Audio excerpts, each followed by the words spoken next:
Kau lari tu. Sabar lagi. Ini apa pergi gym badan besar-besar tak nak pukul. Apa dah. So inilah dia rumah kedua. Aku tertanya, dia orang yang duduk driving range hari-hari ni, apa yang korang dapat? Dah lah main golf ni susah. Korang dah tahu golf ni susah, tapi macam mana korang boleh lepak dekat driving range ni setiap hari? Aku yang main golf pun tak adalah hari-hari dekat range. Seminggu sekali. Waktu swing hilang aku datang lah range pukul. Tak, aku tanya je lah kan, kepuasan ke apa ke. Sekali kau top up bola ni 100 biji RM20. Kau takkan mungkin 100 biji je. Standard aku training pun 500 biji. Dah RM100. Tu kalau sehari, kalau kau yang datang hari-hari 500 dah 7. 3,000 kat kot untuk bola saja. Kau ada manis-manis ni. Okay, kita buat challenge dengan orang. Challenge senang-senang je. Challenge apa, jaya terfikir. Lepas tu kita bagi ganjaran. Sebab dah ada profit hari ni, kita kongsi rezeki. Sebelah B aku ni, dia kenal aku. Dia tegur aku kalau ajak ambil gambar ni. Siapa nama? Akbar. Dia kata dia ada tengok konten TikTok aku. So aku nak ajak kau buat challenge. So challenge dia, aku pukul 3 try pakai driver. So tengok lah berapa longest distance driver aku. And then kau pun dapat 3 try. Dalam 3 try tu kalau kau beat aku punya distance, aku bagi kau 50. Deal lah? Panggil kawan-kawan sekali. Masuk sekali. Okay, Danish. Okay, dalam 3 try tu, so kalau kau boleh beat distance aku bagi kau RM50 lah. Ada bonus lagi 50. Tu kemudian. Okay, first try.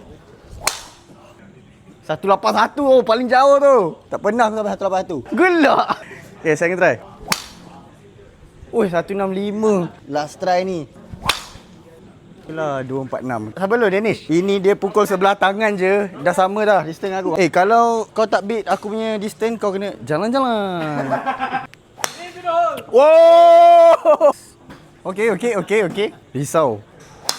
Uish, 40 meter lagi dah sama dah.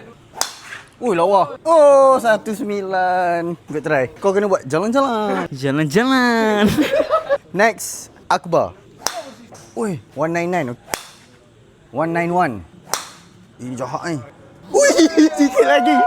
Good try. Tapi kau potong dia. Okay, kau ingat kau 225. Kau ingat kau 200. Sabar lagi. Ini apa pergi gym badan besar-besar tak nak pukul. Apa dah. 240 je. Jom Sean. Apa? Belagak ni. Okay Sean, 24 je Sean. First try 210. Okay. 254. We have our winner. Tapi korang ada lagi.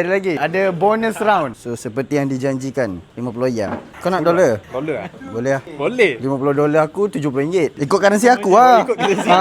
Okay, 50. Lulus lah. Thank you. Dah dapat lah. Bonus round ni, okay, dalam 3 try juga. Personal best record kau tadi 225, kau 200. So dalam 3 try ni, kalau kau boleh buat lebih daripada your best score tadi, kau dapat RM50 lagi. Tadi aku buku best. Sebab tu aku tak nak bagi tahu tadi. Tipu tadi. 3 try.